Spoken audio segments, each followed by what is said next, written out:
नमस्कार, आप सभी देख रहे हैं न्यूज कैपिटल एक्सप्रेस। मैं हूं आपके साथ अंजलि त्यागी। आइए रुक करते हैं आज की तमाम बड़ी खबरों की ओर। मंत्री विश्वास सारंग ने की प्रेस वार्ता, कांग्रेस पर साधा निशाना। कहा, कांग्रेस ने अपनी पुरानी रणनीति का तरह काम किया। कांग्रेस ने इतनी जल्दबाजी क्यों है? कांग्रेस ने इतनी जल्दबाजी क्यों है? क्या नई कार्यकारिणी की रफ्यू करने के लिए प्रेस वार्ता की गई है? जल्दबाजी क्यों की गई? जीतू पटवारी की प्रेस वार्ता का यथार्थ नहीं है। जीतू पटवारी ने कोई भी आंकड़े प्रस्तुत नहीं किए। जो आंकड़े प्रस्तुत किए वो झूठे थे। मोहन सरकार में विकास के नए आयाम स्थापित किए हैं। जनता के कल्याण, आर्थिक अनुशासन की बात करें, बजट की व्यवस्था, हर तरह से सरकार ने काम किया। मोहन सरकार हर मसले पर सफल रही है। जीतू पटवारी के 45,000 करोड़ का लोन लिया, जो गलत है। मोहन सरकार ने 25,000 करोड़ का लोन लिया, जिसमें बड़े काम किए गए। कमलनाथ सरकार ने 11 जनवरी से लोन लेने की शुरुआत हुई। कमलनाथ की सरकार ने हर महीने कर्ज लिया, कर्ज लेकर घी पीने का काम किया। क्या जीतू पटवारी कमलनाथ सरकार की बखिया उखाड़ने के लिए प्रेस वार्ता कर रहे थे? एक इल्जाम हम पर यह लगाया है कि कमलनाथ मोहन यादव जी की सरकार में कोई विकास नहीं हुआ। मैं 5 मिनट का समय आपसे लूंगा। यदि मैं बात करूं इन्वेस्टमेंट की, मुझे यह कहते हुए बहुत प्रसन्नता है कि हमारे मुख्यमंत्री जी ने इन्वेस्टमेंट को लेकर एक व्यापक सोच के साथ, इन्वेस्टमेंट केवल एक प्रदेश के एक हिस्से में हो इससे काम नहीं चलेगा। केवल इन्वेस्टमेंट महानगरों तक सीमित होगा तो उसकी व्यापकता और उसका असर हर गांव तक नहीं पहुंचेगा। इस सोच को पुख्ता करते हुए शायद प्रदेश में पहली बार रीजनल इन्वेस्टर समिट का एक नायाब उदाहरण प्रस्तुत किया। और वो केवल रस्मदायगी नहीं थी।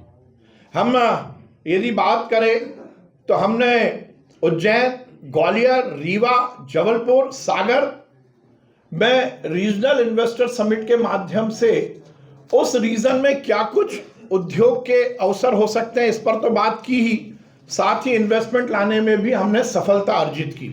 और उसी तरह मुंबई, कोयम्बटूर, बेंगलोर, कोलकाता में हमने रोड शो आयोजित करके लगभग 2,76,000 करोड़ रुपए के निवेश प्रस्ताव प्राप्त किए। टोटल मिलाकर यदि हम देखें तो अभी माननीय मुख्यमंत्री जी 2 दिन पहले यूके और जर्मनी के ट्रिप से आए। आप सबको मालूम है, उन्होंने प्रेस में इस बात को जानकारी दी थी कि उन 3 दिन के फॉरेन के दौरे में लगभग 78,000 करोड़ रुपए के इन्वेस्टमेंट के प्रस्ताव आए।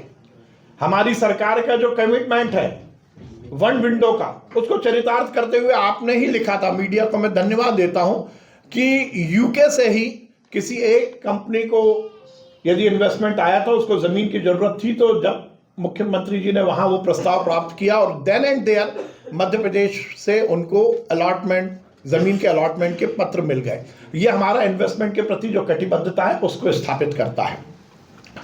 इन्वेस्टमेंट जनता को भ्रमित करने और गुमराह करने की फिर से अपनी रणनीति पर काम करना शुरू किया है।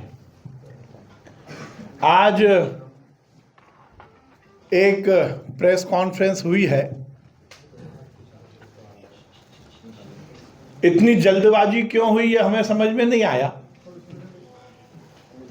मुझे लगता है ये दृश्य यदि कांग्रेस नेतृत्व का 15 दिन पहले दिख जाता, जिसमें जीतू भाई को रोना पड़ा, तो शायद उनकी वो स्थिति नहीं बनती। क्या कांग्रेस की कार्य समिति की गुटबाजी के दृश्य की रफूगिरी करने के लिए ये प्रेस कॉन्फ्रेंस बुलाई गई? क्या दिल्ली में ये बताने का प्रयास किया जा रहा है कि मैं भी राजनीतिक सोच रखता हूं? पर आश्चर्य है, कोई बड़ा नेता प्रेस लेता है तो कहीं ना कहीं आंकड़े सही देता है।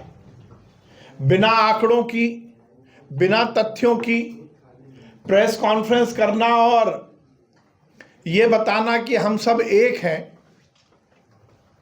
इससे हो सकता है पद का बचाव हो सके, आपकी कुर्सी का बचाव हो सके, परंतु जनता इस तरह से गुमराह नहीं होने वाली।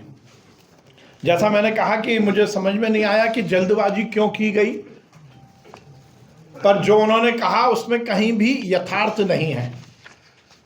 यदि वो इस पूरी प्रेस कॉन्फ्रेंस में अपने लगाए हुए आरोप के आंकड़े प्रस्तुत करते तो शायद उसकी प्रामाणिकता सामने आती। परंतु आश्चर्य है कि उन्होंने केवल वन लाइनर, जिस प्रकार से बात की जाती है ऐसी बात की, किसी भी तरह से कोई भी अपनी बात में आंकड़े वो प्रस्तुत नहीं कर पाए, और जो आंकड़े एक दो प्रस्तुत किए वो भी झूठे थे। मध्य प्रदेश में डॉक्टर मोहन यादव जी की सरकार ने, अभी 1 वर्ष पूर्ण होने में समय है, परंतु विकास और कल्याण के नए आयाम स्थापित किए हैं। हमने हमारे संकल्प पत्र को अक्षरशः पालन करते हुए उस पर तेज गति से काम किया है।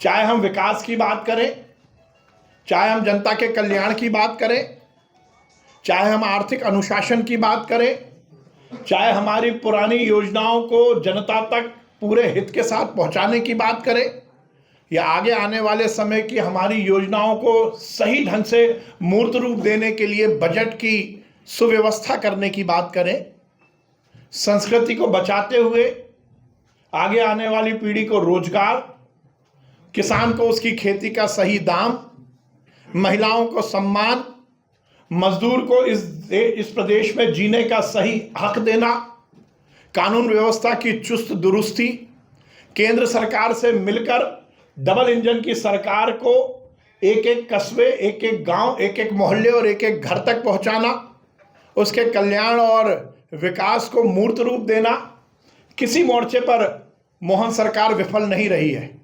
अब ये कांग्रेस को नहीं दिख रहा, क्योंकि कांग्रेस का एजेंडा अलग है। यदि मैं बात करूं, उन्होंने जहां से शुरुआत की तो सबसे पहले उन्होंने कहा कि मोहन यादव जी की सरकार ने 1 वर्ष में 45,000 करोड़ का लोन ले लिया। मुझे मालूम नहीं कि उनका प्रेस नोट कौन बनाता है, और वो इतने नासमझ हैं या इतने सोर्सेज नहीं है, तो उनको अपनी इस जानकारी को पुख्ता करना चाहिए। मोहन यादव सरकार ने 45,000 करोड़ का कर्ज नहीं लिया। हमारी जो, जैसा मैंने कहा, आर्थिक अनुशासन का पालन करते हुए जीडीपी के अगेंस्ट हमारी जो लोन लेने की लिमिट है, हमने अभी उसको भी पूरा अवेल नहीं किया है। हमने 25,000 करोड़ लोन लिया, पर 25,000 करोड़ लोन लेने के अगेंस्ट हमने क्या क्या काम किए, मैं 5 मिनट में आपको ब्रीफली उसको बताऊंगा। पर क्योंकि इससे पहले उन्होंने बात की है कमलनाथ सरकार की लोन की स्थिति को मैं जरूर यहां आपके सामने बताना चाहता हूं। कमलनाथ जी की सरकार लगभग, यदि हम देखें तो 2019 की जनवरी में ही फॉर्म हुई थी, और कमलनाथ जी ने सबसे पहले पुण्य कार्य यदि कोई किया तो इस प्रदेश की जनता पर कर्ज का बोझ डालने के लिए 11 जनवरी को 1,000 करोड़ रुपए, 1 फरवरी को 1,000 करोड़ रुपए, 8 फरवरी को 1,000 करोड़ रुपए, 22 फरवरी को 1,000 करोड़ रुपए, 28 फरवरी को 1,000 करोड़ रुपए, 8 मार्च को 1,000 करोड़ रुपए, 25 मार्च को 600 करोड़ रुपए, 5 अप्रैल, आप देख रहे हैं कोई महीना ऐसा नहीं था कमलनाथ की सरकार में जिसमें उन्होंने कर्ज ना लिया हो, और कर्ज लिया तो केवल और केवल घी पीने के लिए लिया। 30 अप्रैल 500 करोड़, 1 मई 1,000 करोड़, ये सब 2019 के आंकड़े हैं। 30 मई 1,000 करोड़, 7 जून 1,000 करोड़, 5 जुलाई 1,000 करोड़, 6 अगस्त 1,000 करोड़। क्या जीतू भाई कमलनाथ जी की सरकार की बखियां उड़ने के लिए आज प्रेस कर रहे थे? क्या वो ये झूठा फिगर देके कमलनाथ सरकार के कर्ज की स्थिति को जनता के सामने लाना चाहते थे? क्या वो दिल्ली और प्रदेश की जनता, दिल्ली के नेतृत्व और प्रदेश की जनता को कमलनाथ सरकार की खामियां बताने के लिए इनडायरेक्टली प्रेस कर रहे थे? इसका जवाब उन्हें देना चाहिए। और सीधा यदि मामला है तो वो युवाओं से जुड़ा है, रोजगार सृजित होते हैं। तो अभी तक का जो इन्वेस्टमेंट आया उसमें लगभग 4 लाख से ज्यादा युवाओं को और हमारे नागरिकों को रोजगार के नए अवसर सृजित होंगे। यदि हम विकास की बात करें, जिस बात को लेकर हमारे कांग्रेस के नेताओं ने आज प्रेस कॉन्फ्रेंस की है, संकल्प पत्र को लेकर भी उन्होंने बात की कि हमने संकल्प पत्र में कोई ध्यान नहीं दिया।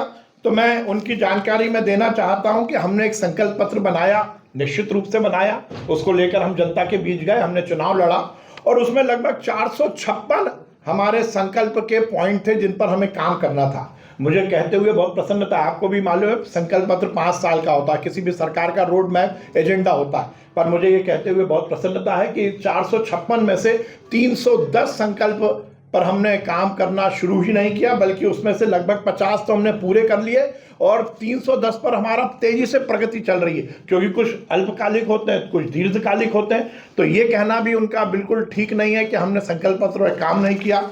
विकास के मामले में यदि हम बात करें, मैं कनेक्टिविटी से बात शुरू करूंगा। तो 2024-25 के बजट के लिए हमने लगभग 10,000 करोड़ रुपए का प्रावधान सड़क और पुल और पुलिया के लिए रखा है। ग्वालियर बेंगलोर, ग्वालियर अहमदाबाद, ग्वालियर दिल्ली, अयोध्या विमान सेवा को यहां से शुरू किया गया। यातायात की सुगमता के लिए माननीय मुख्यमंत्री जी ने आउट ऑफ बॉक्स जाकर निर्णय लिए, चाहे वो BRTS को हटाने का मामला हो भोपाल की, या इंदौर को हटाने का निर्णय लेना हो, या फिर एलिवेटेड कॉरिडोर, चाहे वो इंदौर हो, चाहे भोपाल हो, चाहे ग्वालियर हो, चाहे रीवा हो, चाहे जबलपुर हो, उसमें एलिवेटेड कॉरिडोर बनाने के लिए अलग अलग स्तर पर करोड़ों रुपए के सैंक्शन देने की बात हो। लगभग 10,000 करोड़ रुपए की अधिक की लागत से हमने 724 किलोमीटर सड़कों के लोकार्पण और शिलान्यास के पिछले 1 वर्ष में काम किए हैं। भारत सरकार के राष्ट्रीय राजमार्ग परियोजना के निर्माण और सुदृढ़ीकरण के लिए लगभग 3,500 करोड़ रुपए की राशि, जो कि स्टेट का भी यदि कहीं पर शेयर है तो वो भी हमने सैंक्शन की है। माननीय प्रधानमंत्री जी के कर कमलों से लगभग 24,500 करोड़ रुपए की अधोसंरचना परियोजना का लोकार्पण और शिलान्यास विगत 1 वर्षों में मोहन सरकार ने किया है। प्रधानमंत्री जी द्वारा अमृत भारत स्टेशन योजना अंतर्गत मध्य प्रदेश के 33 स्टेशनों के पुनर्विकास का शिलान्यास और 133 रेल ओवरब्रिज एवं अंडरपास का शिलान्यास और लोकार्पण किया गया। मध्य प्रदेश को लगभग 364 विभिन्न रेल परियोजनाओं की सौगात मध्य प्रदेश सरकार के प्रस्ताव के अगेंस्ट में मिली है, जिसमें प्रदेश की चौथी semi high speed Vande Bharat express train भी इस विगत 1 वर्ष में हमें मिली है। भोपाल में वंदे भारत ट्रेनों के रखरखाव और सुविधा के विकास के लिए लगभग 100 करोड़ रुपए की नई कोच कॉम्प्लेक्स का शिलान्यास किया गया है। भोपाल, इंदौर, ग्वालियर, जबलपुर, उज्जैन एवं सागर में प्रधानमंत्री ई-बस सेवा योजना के अंतर्गत 550 से अधिक शहरी ई-बसों का संचालन का निर्णय लिया गया है। जबलपुर में 485 करोड़ रुपए की अधिक की लागत से राज्य न्यायिक अकादमी के लिए नवीन भवन निर्माण की स्वीकृति दी गई। उज्जैन जावरा के मध्य 4 lane greenfield access controlled highway निर्माण के लिए 5,017 करोड़ रुपए की से अधिक की स्वीकृति विगत 1 वर्ष में मोहन सरकार ने दी है। 1,540 करोड़ रुपए की लागत से बनने वाला भोपाल मेट्रो के नए स्टेशनों का भूमि पूजन होकर उनमें काम शुरू हो गया और इसमें लगभग 1,000 करोड़ रुपए की राशि का अंतरण किया गया है। ग्वालियर में देश के सबसे कम समय में बनकर तैयार हुए मध्य प्रदेश के सबसे बड़े एयरपोर्ट राजमाता विजयराज सिंधिया का एयरपोर्ट का उद्घाटन हो गया और उसमें सुचारू रूप से सुविधाएं जनता को मिलने लगी है। मुख्यमंत्री ग्राम सड़क योजना के अंतर्गत लगभग 8,565 ग्रामों को 19,338 किलोमीटर लंबाई की लगभग 8,410 सड़कों के 12 मार्ग से जोड़ा गया है, जो कि हमने बजट में प्रावधान भी उसका किया है।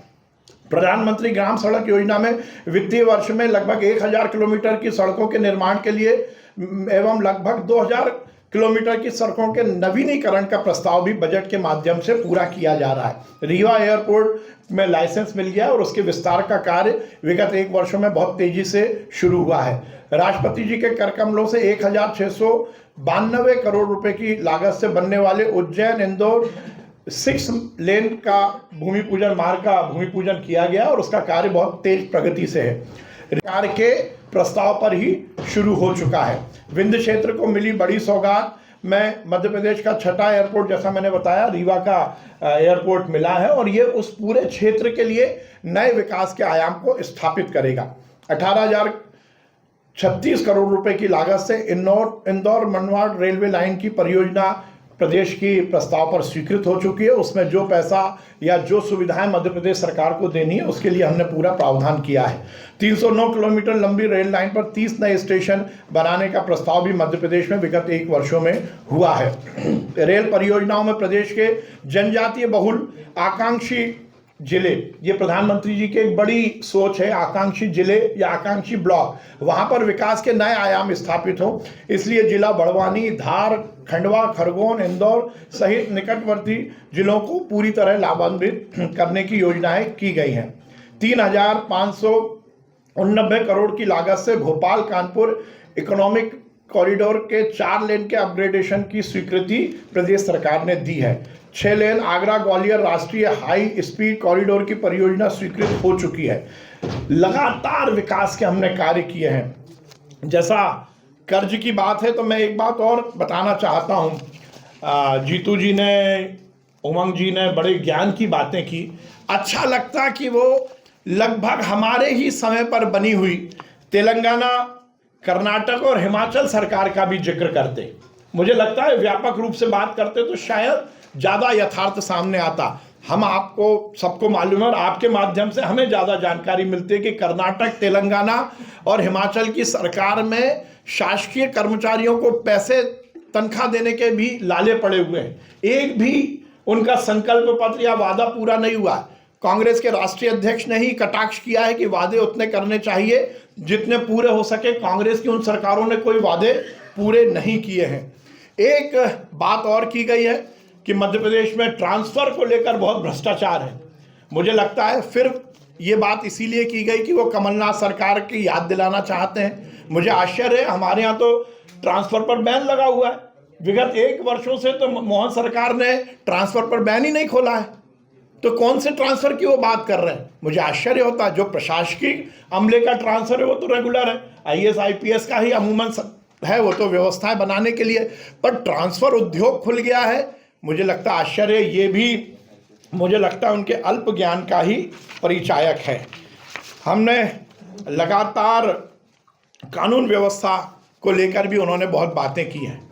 कानून व्यवस्था में मैं दृढ़ता के साथ कहना चाहता हूं, मोहन सरकार ने स्पष्टता के साथ ये सुनिश्चित किया है कि अपराधी, कालाबाजारी करने वाले या कानून को अपने हाथ में लेने वाला कोई भी वर्ग किसी भी तरह का होगा उसको बख्शा नहीं जाएगा। और उसी का परिणाम है कि चाहे महिलाओं के विरुद्ध अपराध की बात हो, अनुसूचित जाति जनजाति वर्ग के खिलाफ अपराध की बात हो, इन सब अपराधों में विगत 1 वर्षों में 7.91% की कमी आई है। वो कह रहे हैं कि बढ़ गए, जबकि आंकड़े कह रहे हैं कि 7.91% की इन सब अपराधों में कमी आई है। अवैध नशे को लेकर मोहन सरकार ने बहुत सख्त कदम उठाए हैं और इसमें लगभग 6,161 प्रकरणों में लगभग 7,886 आरोपियों को गिरफ्तार किया गया है और 29 आरोपियों की लगभग 115 करोड़ से ज़्यादा की संपत्ति को जब्त किया गया है। मध्य प्रदेश में लगातार हम विकास और नए कल्याण के आयाम को सुनिश्चित कर रहे हैं और ये हमारा कमिटमेंट है कि हमारी सरकार 5 साल में जो हमारा संकल्प है उसको तो पूरा करेगी ही करेगी। उसके साथ ही मध्य प्रदेश में हम ये सुनिश्चित करेंगे कि डबल इंजन की सरकार की जो परिभाषा है वो स्थापित हो और ये सुनिश्चित हो कि मध्य प्रदेश स्वर्णिम मध्य प्रदेश बने, मध्य प्रदेश में रोजगार के नए अवसर सृजित हो। प्रधानमंत्री जी ने जो 4 जातियों का जिक्र किया है, वो महिला, वो युवा, वो मजदूर, वो किसान, ये हमारे लिए प्रायोरिटी है। जनता का कल्याण, गरीब कल्याण, रोजगार, ये हमारी प्राथमिकता है और मोहन यादव जी की सरकार इसमें पूरी तरह से लगी है। 13 तारीख को जब 1 वर्ष पूर्ण होगा तो हम और विस्तार से प्रेस कॉन्फ्रेंस करके आपको इस विषय में और जानकारी देंगे। पर मैं फिर कहना चाहता हूं कि अपनी कुर्सी बचाने के लिए, अपनी गुटबाजी को बचाने के लिए कांग्रेस के नेता जनता को भ्रमित ना करें। बहुत बहुत धन्यवाद। हलालपुर बस स्टैंड के सामने सन सिटी शादी गार्डन के पीछे स्थित शासकीय भूमि, जिसका बाजार मूल्य करोड़ों रुपए है, उसे भूमाफिया अपने कब्जे में लेकर वहां पर भी शादी गार्डन बनाने जा रहे हैं। शादी गार्डन बनने से ग्रामीणों का आम रास्ता भी अवरुद्ध हो गया है। उक्त आरोप मध्य प्रदेश कांग्रेस कमेटी के पूर्व सचिव ओम यादव ने लगाते हुए कहा कि भूमाफिया करोड़ों रुपए की जमीन नजूल विभाग तथा नगर निगम के भ्रष्ट अधिकारियों की मिलीभगत से निकल रहा है।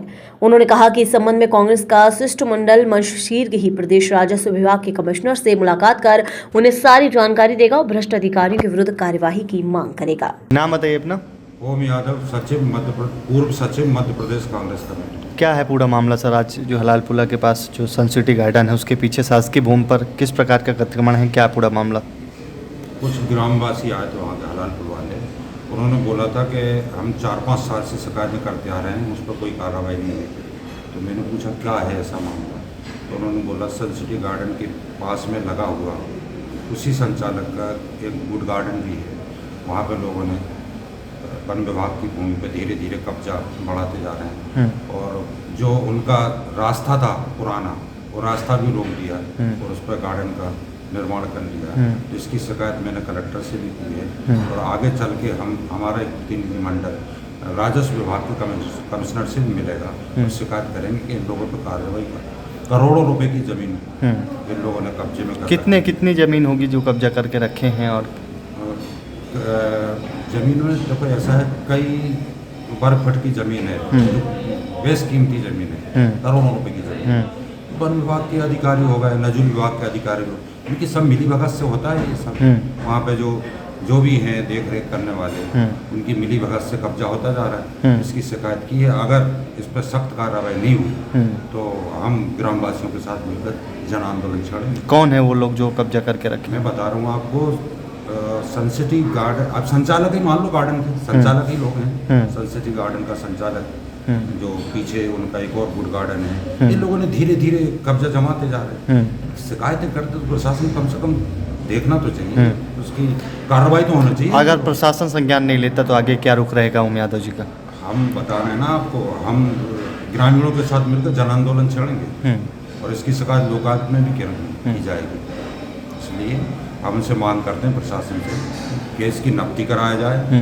ये एक खसरा नंबर 7475 करके है वहाँ पे, उसकी नफ्ती कराएं तो पूरा निकल आएगा, पूरी जमीन भी निकल आएगी सास की और सब हो जाएगा। उसके बाद कार्रवाई करेंगे लोग। ठीक है, नाम बता दीजिए अपना। ओम यादव, पूर्व सचिव Madhya Pradesh Congress committee. Congress PCC chief Jitu Patwari ने कांग्रेस कार्यालय में प्रेस वार्ता ली, जिसमें जीतू पटवारी ने बीजेपी पर निशाना साधते हुए कहा कि पूर्व मुख्यमंत्री शिवराज 3000 का झुंझुना पकड़ा के गए थे, अब मोहन यादव 5000 का झुंझुना पकड़ा रहे हैं। मुख्यमंत्री मोहन यादव सरकार के 1 साल के कार्यकाल में मध्य प्रदेश ने क्राइम, कर्ज और करप्शन का नया रिकॉर्ड बनते देखा। अगर धोखा देने की कोई प्रतियोगिता होती तो भाजपा उसमें गोल्ड मेडल लाती। मुख्यमंत्री मोहन यादव को उनके वादे याद दिलाने के लिए 16 दिसंबर को पूरी कांग्रेस पार्टी विधानसभा का घेराव करेगी। 13 दिसंबर, 2 दिसंबर, 1 साल लगभग मोहन यादव जी को शपथ लिए हो गया। तो इस 1 साल में इस सरकार से जनता ने क्या देखा? लंबा पीरियड होता है 1 साल का। तो इस 1 साल में बेटियों के साथ होते हुए बलात्कार देखे, इस 1 साल में बहनों और बच्चों को गायब होते देखा, इस 1 साल में माफिया राज का सरकार पे हावी होता देखा, वल्लभ भवन की 5वीं मंजिल से करप्शन कैसे नीचे तक आता है, इसके नए आयाम पैदा होते थे। 60 साल के ऊपर वाले को 20,000 का महीना देंगे। मान लें सर, आपकी क्या उम्र है? इनकी क्या उम्र है? आपकी क्या है? 60। तो मिला आपको 20,000? नहीं मिला। आपकी क्या है सर? 60। 20,000 मिला नहीं, पर यही तो बात है ना, आपने लिखा है संकल्प पत्र में, आपको दे दूंगा कि 60 साल से ऊपर के सारे पत्रकारों को 20,000 रुपया एक मानदेय देंगे। मतलब हर वर्ग से धोखा, मीडिया और पत्रकार से भी धोखा। तो जागो पत्रकार भाइयों, जनता केवल अपने हितों की लड़ाई के लिए विपक्ष और हम सब एक मीडिया का चौथा स्तंभ एक हो इस सरकार के खिलाफ बिगुल बने। इसके लिए 16 तारीख को विधानसभा का भव्य विधानसभा का बड़ा महा एक तरह से आंदोलन कांग्रेस पार्टी करेगी, उस महामार्च करेगी और उसके साथ साथ पूरे जैसा मैंने कहा कर्ज उसकी पूरी विस्तृत जानकारी आपके माध्यम से हमने प्रदेश को दी। हमने कहा करप्शन को लेकर उन्होंने विस्तार से किस तरीके से लूट की छूट इस सरकार में है। सरकारी जमीनें बेची जा रही है, 1000 करोड़ की जमीन 300 करोड़ में बेची, 700 करोड़ को ऊपर से कहाँ गया कैसे गया, ऐसी सब मामलों को लेकर कांग्रेस पार्टी एक विधायक की समिति भी बनाई। सरकारी संपत्तियों को बेचना और संपत्तियों की बोली लगाना, उनकी टेंडरिंग कराना है, जो भी तरीके हैं उसका पर्दाफाश कैसे और सरकार के करप्शन को उजागर करें। मैंने कहा आखिरी अंत में धोखा, इन्होंने किसानों को धोखा दिया, संकल्प पत्र का धोखा, इन्होंने बहनों को धोखा दिया, इन्होंने छात्रों को धोखा दिया, इन्होंने मिडिल क्लास को धोखा दिया, इन्होंने कर्मचारियों को धोखा दिया, इन्होंने एसटी और एससी के हमारे परिवारजनों को धोखा दिया। 3000 रुपये लाडली बहन, जरा वीडियो प्रसारित करो भैया जल्दी से। 3000 रुपया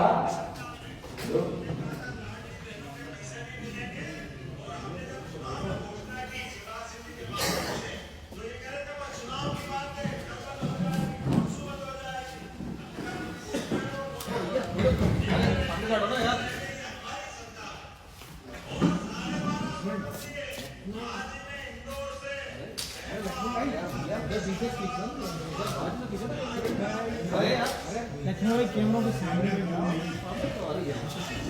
3000 से 5000 बढ़ते जाएंगे। विषय ये दूसरा शिवराज जी का इसके आगे करना शुरू तो 1000 रुपया से लेकिन केवल 1000 नहीं दूंगा।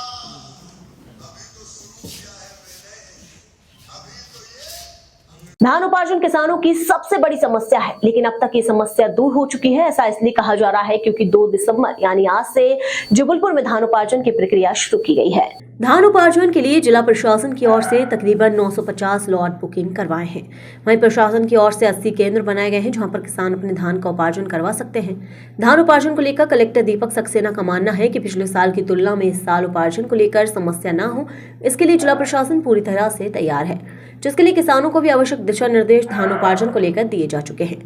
जबलपुर से वाजिद खान की रिपोर्ट। सर, उपार्जन को लेकर के आज से शुरुआत धान का उपार्जन आज 2 दिसंबर से चालू हो गया है। अभी लगभग 950 लोगों ने जो है स्लॉट बुकिंग कराई है। हमने 86 उपार्जन केंद्र खोले हैं, समुचित व्यवस्थाएं वहाँ हो गई हैं। आज नोडल ऑफिसर्स की ट्रेनिंग भी हमने कर दी है।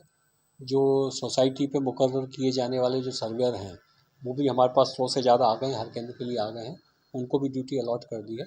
और मुझे लगता है एक विदिन ए वीक जो है धान का जो उपार्जन है वो अपना पूरी गति पकड़ लेगा।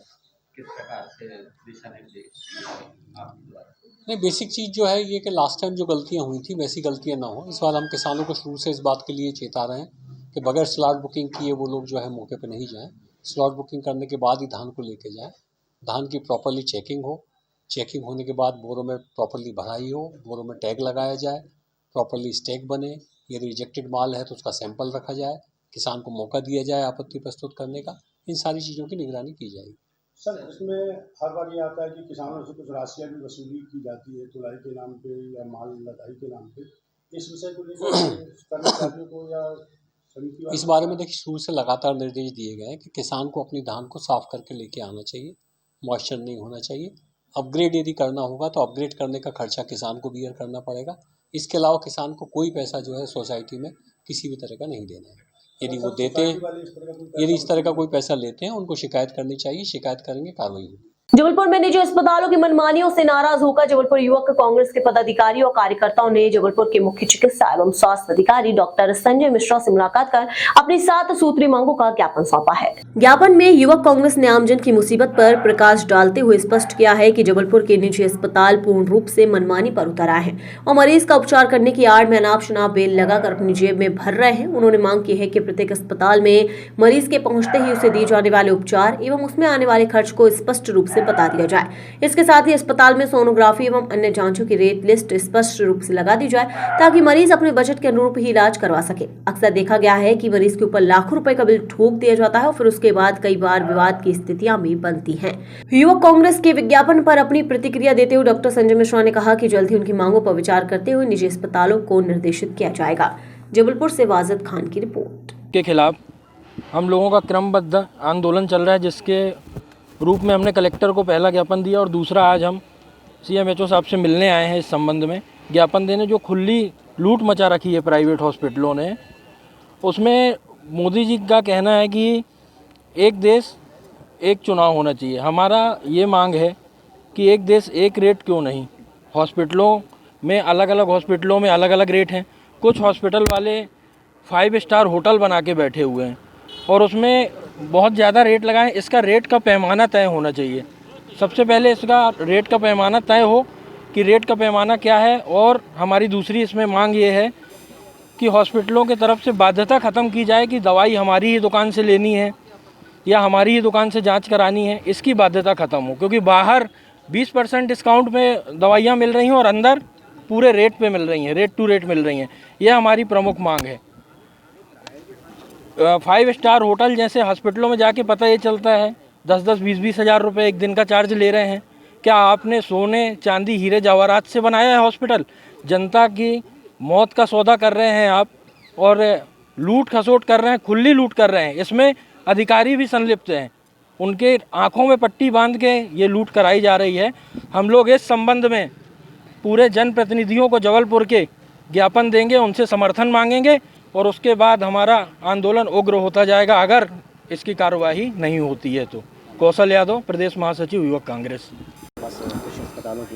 जी, मध्य प्रदेश युवक कांग्रेस के प्रतिनिधि मंडल ने आज मुझे एक ज्ञापन दिया है जिसमें उनके मुख्य जो मांग है वो जबलपुर में जो संचालित प्राइवेट हॉस्पिटल्स और प्राइवेट क्लिनिक हैं उनसे संबंधित है कि प्राइवेट हॉस्पिटल्स में यदि मरीज़ पहुंचते हैं तो पहले उनको ये बता दिया जाए कि उनके मरीज़ को क्या है, उसे क्या इलाज की ज़रूरत होगी, उसमें लगभग कितने पैसे खर्च होंगे, जिससे मरीज़ भी मानसिक रूप से तैयार हो कि वो पैसे देने हैं। इसके अलावा ICU या HDU हो या जो अलग अलग चार्जेस, एक्सरे हो या सोनोग्राफी हो, CT स्कैन हो, पैथोलॉजी हो, इसकी एक लिस्ट बाहर रहनी चाहिए कि किस परीक्षण का कितना पैसा लगेगा, बेड का कितना पैसा लगेगा, नर्सिंग चार्ज क्या होंगे। इसके अलावा यदि आयुष्मान से पंजीबद्ध अस्पताल हैं तो आयुष्मान में क्या चार्जेस लगते हैं उसके, वो उसमें लिखे जाएं। आयुष्मान के जो हमारे डिस्ट्रिक्ट नोडल हैं उनका मोबाइल नंबर उसमें होना चाहिए कि आयुष्मान से संबंधित यदि कोई समस्या उनको जा रही है तो सीधे उनसे बात कर सकें। इसके अलावा डॉक्टर्स किसी भी मरीज को किसी प्राइवेट लैब, प्राइवेट परीक्षण के लिए ना भेजें जानबूझ के। ये सभी मांगें मैंने देखी हैं और मैं इस पर एक हिदायत जारी करूंगा जितने भी प्राइवेट अस्पताल हैं। और यदि कोई शिकायत मिलती है तो जैसा हम लोग हमेशा उसकी जांच करते हैं, लेकिन जो शिकायत करता है वास्तव में वो बहुत सक्रिय रूप से नहीं आ पाते। सर एक चीज़ पूछेंगे कि अब देखा गया बीच में हाल ही में कुछ अस्पतालों द्वारा बिलिंग को लेकर मरीज़ के परिजनों को बंधक भी बना लिया या रोक लिया गया, उस पर किस तरह की कार्रवाई? जी, मुझे देखिए क्या होता है, मुझे फ़ोन आता है या फिर आदरणीय कलेक्टर सर ने भी अपना एक नंबर दिया हुआ है, लोग उनसे संपर्क करते हैं, वो मुझे फ़ोन करते हैं और मैं तुरंत अस्पताल से संपर्क करके ऐसी परिस्थिति हम निर्मित नहीं होने देते कि उस मरीज़ को ना छोड़ा जाए बिल के कारण। और हम लोग जब अस्पताल के ऊपर दबाव डालते हैं तो वो मरीज़ को बराबर छोड़ते हैं बिना कोई अतिरिक्त पैसा जो वो बोल रहे हैं उसके लिए। तो हम लोग तुरंत में तो यही कार्य कर सकते हैं कि मरीज़ को वहाँ से छोड़ दिया जाए, छुट्टी मिल जाए और वो अपने घर पहुँच जाए। जबलपुर पुलिस द्वारा अवैध मादक पदार्थ गांजे की तस्करी के खिलाफ बरगी एवं थाना मदन महल की टीम द्वारा मादक पदार्थ गांजे के कारोबार से लिप्त 3 आरोपियों को गिरफ्तार कर 22 किलो 421 ग्राम गांजा जब्त किया गया। थाना बरगी में क्राइम ब्रांच को मुखबिर से सूचना मिली कि एक व्यक्ति काले रंग की जैकेट, हल्का ब्लू रंग का फुल जींस पहने अपने साथ एक ट्रॉली बैग रखा है जिसमें मादक पदार्थ गांजा है, जो ग्राम सुकरी में इंडियन ऑयल पेट्रोल पंप के पास सवारी बस से उतर गया है। यदि तुरंत दबिश दी गई तो रंगे हाथों पकड़ा जाएगा। थाना एवं क्राइम ब्रांच की संयुक्त टीम द्वारा मुखबिर के बताए हुए का लड़का NH 34 रोड किनारे इंडियन ऑयल पेट्रोल पंप के सामने मेन रोड पे दिखा, जिसे घेराबंदी कर पकड़ा गया, जिसने नाम पता पूछने पर अपना नाम अभिषेक झारिया बताया। तलाशी लेने पर संदेही के पेट के दाहिने जेब में ओप्पो कंपनी का मोबाइल तथा ट्रॉली बैग में 4 पैकेट छोटे एवं 2 पैकेट बड़े रखे मिले। वहीं जिन्हें खोलकर देखने पर अवैध मादक पदार्थ गांजा रखा मिला, जिसकी तोल करने पर 14 किलो 233 ग्राम गांजा कीमत लगभग 2,85,000 रुपए का होना पाया गया, जिसे जब्त करते हुए आरोपी के विरुद्ध धारा 8(20) NDPS एक्ट के तहत कार्यवाही की गई।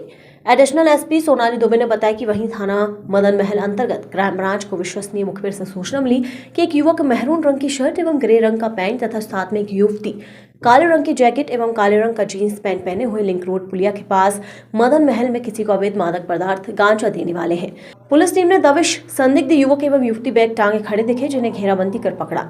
नाम पता पूछने पर दोनों ने अपना नाम क्रमशः थान सिंह उइके उम्र 28 वर्ष एवं कुमारी अर्चना उर्रेती उम्र 20 वर्ष बताया। तलाशी लेने पर थान सिंह के पीठ पर टंगे एक आसमानी रंग के बैग में 4 पारदर्शी पॉलिथीन के अंदर खाकी रंग के 4 पैकेट तथा अर्चना उर्रेती के पीठ में टंगे काले रंग के बैग के अंदर 4 पारदर्शी पॉलिथीन के अंदर खाकी रंग के 4 पैकेट मिले। पैकेटों को खोलकर चेक करने पर पदार्थ गांजा रखा मिला।